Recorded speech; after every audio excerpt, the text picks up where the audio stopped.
آپ اتنی بڑی تعداد میں اعتکاف میں بیٹھے ہیں، اللہ کا گھر ہے، پاکیزہ ماحول ہے، تزکیہ اور تصفیہ کے دن بیت رہے ہیں، شب بیداریاں ہیں، دعائیں ہیں۔ امام ابو نعیم نے 5 باتیں لکھی ہیں جو حضرت مولا علی شیر خدا رضی اللہ تعالیٰ عنہ نے خود فرمایا۔ حضرت علی فرمانے لگے میری 5 باتیں یاد کر لو، اور فرمانے لگے اونٹوں پر بیٹھ کر تلاش کرنے نکلو گے تو یہ باتیں تمہیں ملیں گی کہیں بھی نہیں، لے لو ہم سے، حاصل کر لو، یہ فیض ہے۔ فرمایا ڈھونڈنے نکلو گے نا، ڈھونڈنے، تو تمہیں یہ ملیں گی، ڈھونڈنے سے نہیں چیزیں ملیں گی۔ فرمانے لگے 5 باتیں لے لو، لے لو یار حضرت شیر خدا کی 5 باتیں، آج اس کو سبق کے طور پر رٹا لگا لو، اسے یاد کر لو، دل میں بٹھا لو۔ شیر خدا کی 5 باتیں، علم و حکمت کا نچوڑ، نبی پاک صلی اللہ تعالی علیہ وسلم سے لیا ہوا فیض، وہ حضور کی امت کو بانٹتے ہیں، اپنے سے محبت کرنے والوں کو عطا کرتے ہیں۔ حضرت مولا علی شیر خدا فرمانے لگے 5 باتیں لے لو، تم اونٹوں پر بیٹھ کے نکلو گے تو تھک جاؤ گے، لیکن یہ باتیں تمہیں کہیں نہ ملیں گی۔ حضرت علی باتیں بیان کرتے ہیں، فرماتے ہیں پہلی بات یہ یاد رکھنا، بندے کو امید صرف اپنے رب سے رکھنی چاہیے۔ جیت جاؤ گے دوستو دنیا میں اگر یہ بات آ گئی تو، بچ جاؤ گے، دل ٹھنڈا رہے گا، بے قراریاں، بے چینیاں، پریشانیاں جان چھوڑ جائیں گی۔ امید صرف اپنے رب سے رکھو۔ حضرت مولا علی شیر خدا رضی اللہ تعالیٰ عنہ دوسری بات بیان کرتے ہیں، فرماتے ہیں اپنے گناہوں سے ڈرا کرو۔ تم غریب ہونے سے ڈرتے ہو، تم تنگ دستی سے ڈرتے ہو، تم لوگوں کی دشمنی سے ڈرتے ہو، اپنے گناہوں سے ڈرو، کہیں ایسا نہ ہو کہ تمہاری نافرمانیاں رب کی ناراضگی کا سبب بن جائیں۔ اپنے گناہوں سے ڈرو۔ اور تیسرا مولا علی شیر خدا رضی اللہ تعالیٰ عنہ فرماتے ہیں اگر تم جاہل ہو نا، تمہیں پتہ نہیں، تو علم کے بارے میں سوال کرنے سے کبھی نہ شرمانا، پوچھ لینا فائدہ ہوگا، کسی سے بات کر لینا فائدہ ہوگا، کسی سے سیکھ لینا نفع ہو جائے گا، کسی کو مان لینا اپنا استاد، زندگی بھر سمجھدار ہو جاؤ گے، فیض یاب ہو جاؤ گے۔ اور حضرت علی شیر خدا چوتھی بات ارشاد فرماتے ہیں یہ علماء کے لیے، فرمایا اگر عالم کو کسی مسئلے کا علم نہ ہو تو غلط بات نہ بتائے، بلکہ کہہ دے واللہ اعلم، اللہ بہتر جانتا ہے۔ یہ بات یاد رکھیں، جس بات کا پتہ نہ ہو، جس کی خبر نہ ہو، جس پر عبور نہ ہو، اس بات کو آگے بیان نہ کیا جائے، اور کبھی بھی غلط بات نہ بتائی جائے۔ یہ حضرت علی شیر خدا ہمیں سبق دیتے ہیں۔ اور 5ویں بات حضرت علی شیر خدا ارشاد فرماتے ہیں یاد رکھنا، ایمان میں صبر کی وہی حیثیت ہے جو جسم میں سر کی حیثیت ہے۔ اپنی زندگی صبر کے ساتھ گزارنا، زندگی میں کبھی بے صبرے نہ ہونا، حوصلہ نہ چھوڑ جانا۔ صبر بزدلی نہیں ہوتا، صبر تو اچھی تدبیر کو کہتے ہیں، صبر تو رب کریم کے فیصلے کے انتظار کو کہتے ہیں، صبر تو اللہ کی مدد کے نازل ہونے کے انتظار کو کہتے ہیں۔ فرمایا جو تمہارے جسم میں سر کا مقام ہے وہی ایمان میں صبر کا مقام ہے۔ یہ مولا علی شیر خدا نے ہمیں 5 باتیں دی۔ جو ہمارے زیادہ قریبی لوگ ہوتے ہیں نا، ان کا حق بھی شریعت نے زیادہ رکھا ہے، اور یہ بعضوں کا تکلیف بھی زیادہ دیتے ہیں۔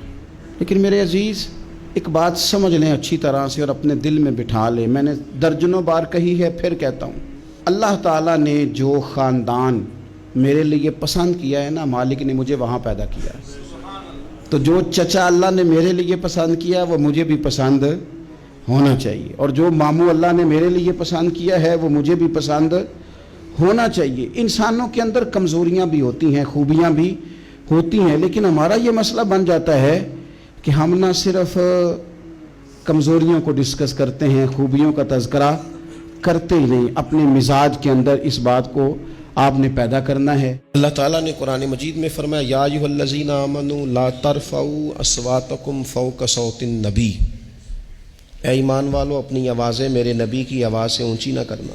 یاد رکھیں بڑے احترام سے، وہاں تو ذرا سانس بھی بندے کو آہستہ لینی چاہیے، ادب سے۔ وہاں بھی اونچے اونچے ٹیلی فون، یہ اب میں لائیو چل رہے ہیں لائیو، اور ایسے ایسے بندے لائیو چلا رہے ہیں جن کے بارے میں خیال آتے ہیں کہ یار آپ مہربانی کریں موبائل چلانے کی بجائے تسبیح چلائیں، آپ موبائل چلانے کی بجائے زبان چلائیں، درود پاک پڑھیں۔ کہتے ہیں یہ اب میں اتر گیا ہوں، یہ اب میں پہنچ گیا ہوں، یہ اب میں کھڑا ہو گیا ہوں، یہ دیکھو اب یہ سامنے بیت اللہ شریف نظر آ رہا ہے، یہ اب دیکھو حجر اسود کی زیارت کر لو۔ بھائی چھوڑ دے، تو اللہ کی بارگاہ میں تو حاضر ہے، تو غور تو کر، تو کہاں کھڑا ہے؟ اور پھر حضور کے روضہ انور پر تو فون ملائے گا، تو باتیں سنائے گا، تو کہانیاں سنائے گا۔ کیا خوبصورت کسی شاعر نے کہا تھا، اس نے کہا تھا زائر کوے جنا آہستہ چل۔ مرحوم حاجی حنیف نازش کہنے لگے زائر کوے جنا او آہستہ چل، دیکھ آیا ہے کہاں، ذرا آہستہ چل، حاضری میں ہے ملک 70,000، قدسیوں کے درمیان آہستہ چل، قدسیوں کے درمیان تھوڑا آہستہ، تھوڑے احترام، تھوڑے اکرام، تھوڑا سا ذائقہ۔ یہ آیت جب نازل ہوئی نا تو حضرت صدیق اکبر رضی اللہ تعالیٰ عنہ حضور سے اس طرح بات کرتے تھے جس طرح کان میں سرگوشی نہیں کی جاتی، ڈر آتا تھا کہیں اعمال نہ ضائع ہو جائے۔ حضرت عمر اتنا آہستہ بولتے تھے اس آیت کے بعد کہ حضور کو پوچھنا پڑتا تھا کیا کہا آپ نے؟ صحابہ حضور کے دروازے پہ جاتے تھے تو یوں دستک نہیں دیتے تھے، یوں ناخنوں سے ہلکا ہلکا، کہیں اے پائے نظر ہوش میں آ، یہ کوہ نبی ہے، آنکھوں سے بھی چلنا یہاں بے ادبی ہے۔ حضرت عمر بن عاص رضی اللہ تعالیٰ عنہ جلیل القدر صحابی ہے۔ ابن شماسہ کہتے ہیں ان کے انتقال کے وقت میں ان کے پاس گیا تو میں نے ان سے قبول اسلام کی کیفیت پوچھی تو وہ کیفیت بتا رہے تھے، تو بتاتے بتاتے کہنے لگے مجھ سے حضور کا حلیہ نہ پوچھنا، اس لیے کہ میری آنکھوں نے کبھی اتنی جرت نہیں کی کہ میں نظر بھر کے حضور کے چہرے کی زیارت کر لوں۔ نظر صحابہ، حضرت برا بن عازب کہتے ہیں میں نے ایک سوال پوچھنا تھا حضور سے، ایک سوال، دیکھو میں کیا کہنے لگا ہوں۔ حضرت برا بن عازب رضی اللہ تعالیٰ عنہ کہتے ہیں ایک سوال پوچھنا تھا، 1 سال میں نے انتظار کیا، میری جرت نہیں ہوتی تھی، حوصلہ نہیں ہوتا تھا کہ میں کریم سے سوال پوچھ سکوں۔ کس سے پوچھوں بھلا؟ حضور کے سامنے جاتا تھا تو میں خاموشی سے آ جاتا تھا۔ نبی پاک علیہ السلام کی یہ حدیث آپ نے بھولنی نہیں، یاد رکھیں گے انشاءاللہ، کتاب سمیت یاد رکھنی ہے، ترمذی میں موجود ہے۔ حضور صلی اللہ تعالی علیہ وسلم فرماتے ہیں، حضرت ابو ہریرہ راوی ہیں، نبی پاک فرماتے ہیں اللہ کی بارگاہ میں دعا سے زیادہ کوئی عزت والی اور تکریم والی چیز ہے ہی کوئی نہیں۔ وہ بڑا معزز ہے بندہ، بڑا مکرم ہے وہ بندہ، رب کی بارگاہ میں بڑے اعزاز والا ہے جو رب کی بارگاہ میں دعا مانگتا ہے۔ اس سے بڑی عزت اور تکریم والی شے ہی کوئی نہیں۔ اور یار لوگوں کی کسی بڑے آدمی سے ملاقات ہو جائے تو فریم کرا کے فوٹو لگائی ہے، ساری زندگی اس چیز کو بیچا ہے، وہ سمجھتا ہے بڑا اعزاز ہے، اتنے بڑے بندے نے مجھے سامنے بٹھا لیا، اور بالکل تنہائی میں 1 to 1 ملاقات، اور اس نے مجھے کہا آپ خود بیان کریں جی کیا مسئلہ ہے، میں آپ کا حل کرتا ہوں۔ کتنی بڑی تکریم کی بات ہے۔ تو اگر کوئی دنیا دار بڑا آپ کو اور مجھے سامنے بٹھا لے تو لوگ سمجھتے ہیں بڑی تکریم کی بات ہے، اور جس کو رب کہے آ اور مانگ مجھ سے،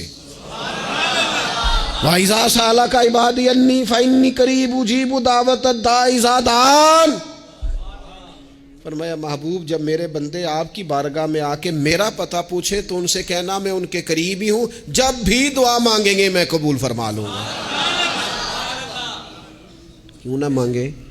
کھول کے مانگے، اللہ سے راج راج کے مانگے، صبح شام مانگے، کمال مانگے، اور مالک کے حضور سوال کریں تو کرتے جائیں تو عزت بڑھتی جائے گی، وقار بڑھتا جائے گا۔ صحیح بخاری میں موجود ہے نبی اکرم صلی اللہ تعالی علیہ وآلہ وسلم کے جب وصال ظاہری کے بعد کا وقت آیا تو وہ وقت صحابہ بڑا سخت تھا، اور اس صدمے کی کیفیت اس طرح کی تھی کہ سمجھدار، زیرک اور بہادر آدمی ہیں سیدنا فاروق اعظم رضی اللہ تعالیٰ عنہ، لیکن ہاتھ میں تلوار لے کر کھڑے ہو گئے حضرت عمر۔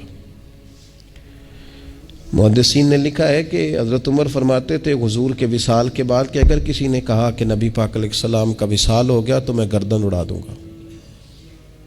پریشان تھے. اور صحابہ کی کیفیت بڑی عجیب تھی. اچانک حضرت صدیق اکبر آئے. حضرت صدیق اکبر بھی ہیں اور حضور کے سب سے بڑے عاشق بھی ہیں.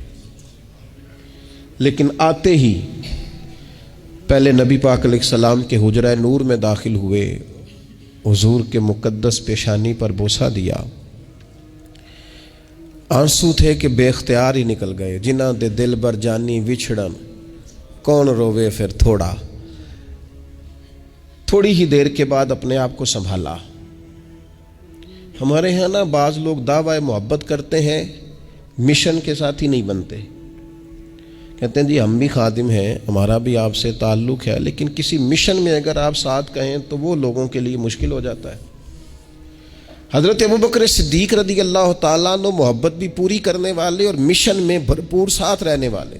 حضرت ابوبکر صدیق حضور علیہ الصلوۃ والسلام کی بارگاہ میں حاضری دے کے باہر نکلے اور حضرت عمر فاروق رضی اللہ تعالیٰ عنہ کی کیفیت کو دیکھا اور صحابہ کرام علیہم رضوان کے مچلتے اور بے چین جذبات کو دیکھا تو جناب ابوبکر صدیق نے سب کو بیٹھنے کا کہا. حضرت عمر ذرا شدت والے تھے جذبات کے تعلق سے, کہا بیٹھ جائیے.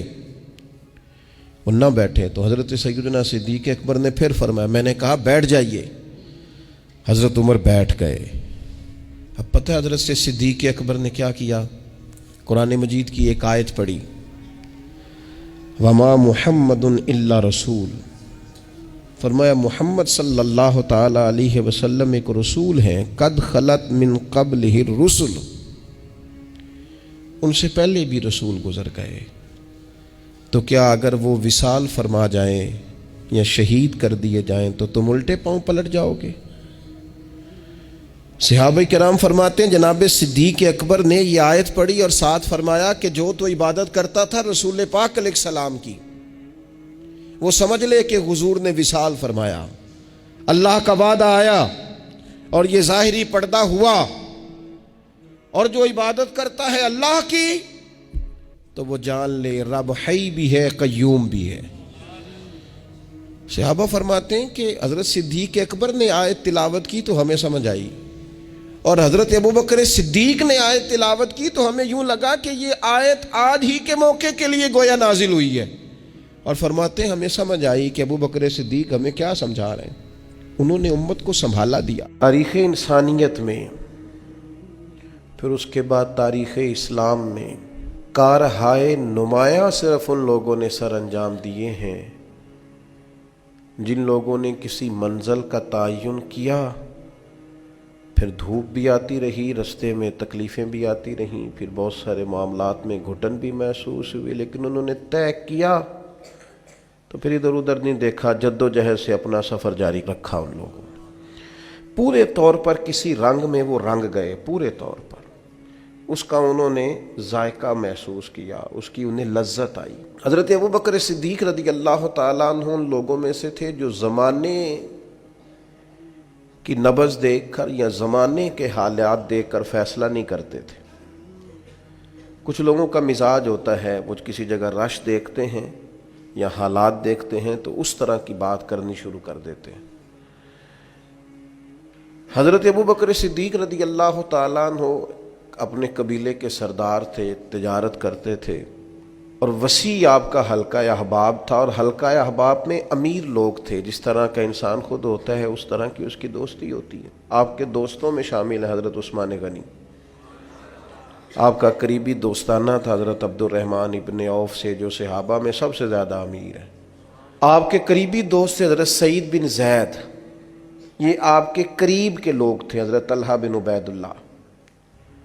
حضرت صدیق اکبر معاشرے کے اندر ایک نہایت سنجیدہ, سمجھدار, معاملہ فہم اور مدبر شمار کیے جاتے تھے. ایسا نہیں کہ کوئی جذباتی فیصلہ کرنے والا آدمی.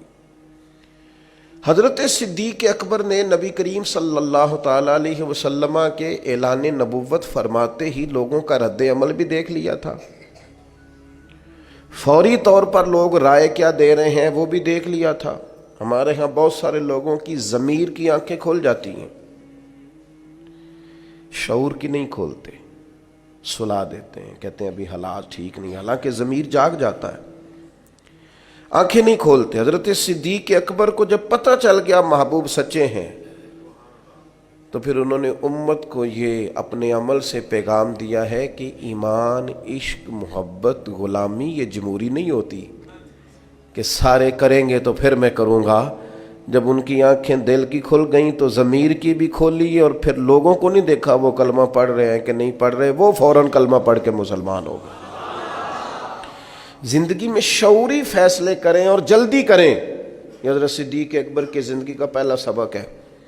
ساری زندگی ڈبل مائنڈڈ رہنا، میں ٹھیک چل رہا ہوں کہ نہیں چل رہا، مجھے چلنا چاہیے کہ نہیں چلنا چاہیے، یہ رستہ ٹھیک ہے کہ نہیں ٹھیک، بھئی آپ چلتے رہیں، جو گھر سے نکلتا ہے منزل تک پہنچ جایا کرتا ہے۔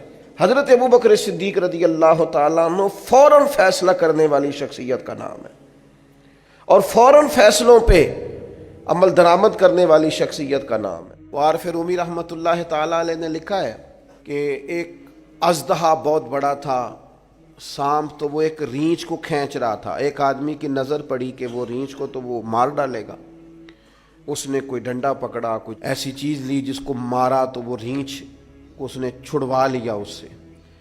اب وہ جو ریچھ تھا نا، اس کو سمجھ آ گئی کہ یار یہ تو میرا محسن ہے، وہ بس اس کے پیچھے پیچھے دم ہلا رہا ہے، جدھر جا رہا ہے ادھر ہی جا رہا ہے، جدھر جا رہا ہے ادھر ہی جا رہا ہے۔ اس کو ایک سیانہ بندہ ملا، اس نے کہا یہ کیا ماجرا ہے، ریچھ تیرے پیچھے پیچھے؟ اس نے کہا میں نے اس پر ایک احسان کیا، اس کو اژدہا کھینچ رہا تھا، لے جا رہا تھا، مار رہا تھا، میں نے چھڑوایا، اس دن سے میرا غلام میں بے دام بن گیا، پیچھے پیچھے رہتا ہے۔ اس نے کہا میں ایک تجھے بات بتاؤں، تو نے احسان بھی کیا ہے ٹھیک ہے، یہ تیرا مخلص بھی ہے ٹھیک ہے، تیرا خدمت گزار بھی ہے ٹھیک ہے، لیکن یہ ایک جانور ہے اور نادان جانور ہے، جانور کی دوستی ٹھیک نہیں ہوتی، وہ پیارا بھی ہے، مخلص بھی ہے، پر دوستی کے قابل، اللہ کرے آپ کو سمجھ آئے۔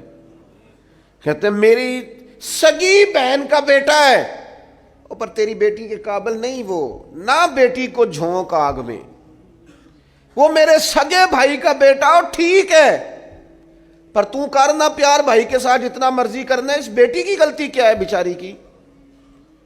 تو ایک بد اخلاق اور بد کردار کے ہاتھوں اس کو ساری زندگی کے لیے تکلیف دے رہا ہے۔ تو مجرم ہے ابا ہو کے، تو ظالم ہے، تو کہتا میرا پیار ہے، تیرا پیار ہوگا، پیار ہونا اور بات ہے، اور کسی کا بیٹی کے قابل ہونا اور بات ہے۔ سمجھتے نہیں لوگ چیزوں کو، میرا پیار ہے، کیا معنی ہے اس بات کا؟ میں کہہ رہا ہوں وہ مخلص بھی ہے، قابل بھی ہے، پر درویش کہنے لگے ریچھ تیرا تابع دار بھی ہے، مخلص بھی ہے، پر دوستی کے قابل۔ اس نے کہا تو جلتا ہے مجھ سے، ایک اتنا بڑا جانور میرے پیچھے پیچھے دو میں ہلا رہا ہے تو تجھے حسد ہوا، جلنے لگ گیا ہے، جل رہا ہے تو، میری شان و شوکت دیکھی نہیں جا رہی؟ اس نے کہا ٹھیک ہے جناب، ناصحہ مت کر نصیحت، دل میرا گھبرائے ہے، اس کو دشمن جانوں اپنا جو مجھے سمجھائے ہے۔ اس نے کہا ٹھیک ہے جی۔ اب وہ سو رہا تھا، اس کے ناک پہ مکھی بیٹھ گئی۔ عارف رومی فرماتے ہیں کہ اس نے بڑی کوشش کی، ریچھ نے مکھی اڑانے کی، پر مکھی اڑ نہیں رہی تھی، کر پیار ہی رہا تھا، مخلص بھی تھا، محبت بھی کرتا تھا، اس نے پیار ہی کیا، ایک بہت بڑا پتھر اٹھا کے نہ تو مکھی پہ مارا، لیکن مکھی پہ مارا تو بندہ بھی مر گیا۔ اب وہ شخص وہاں آیا اور آ کے رویا، کہنے لگا اسے سمجھ نہیں آئی کہ محبت اور ہوتی ہے، قابلیت اور ہوتی ہے، اخلاص اور ہوتا ہے، قابلیت اور ہوتی ہے۔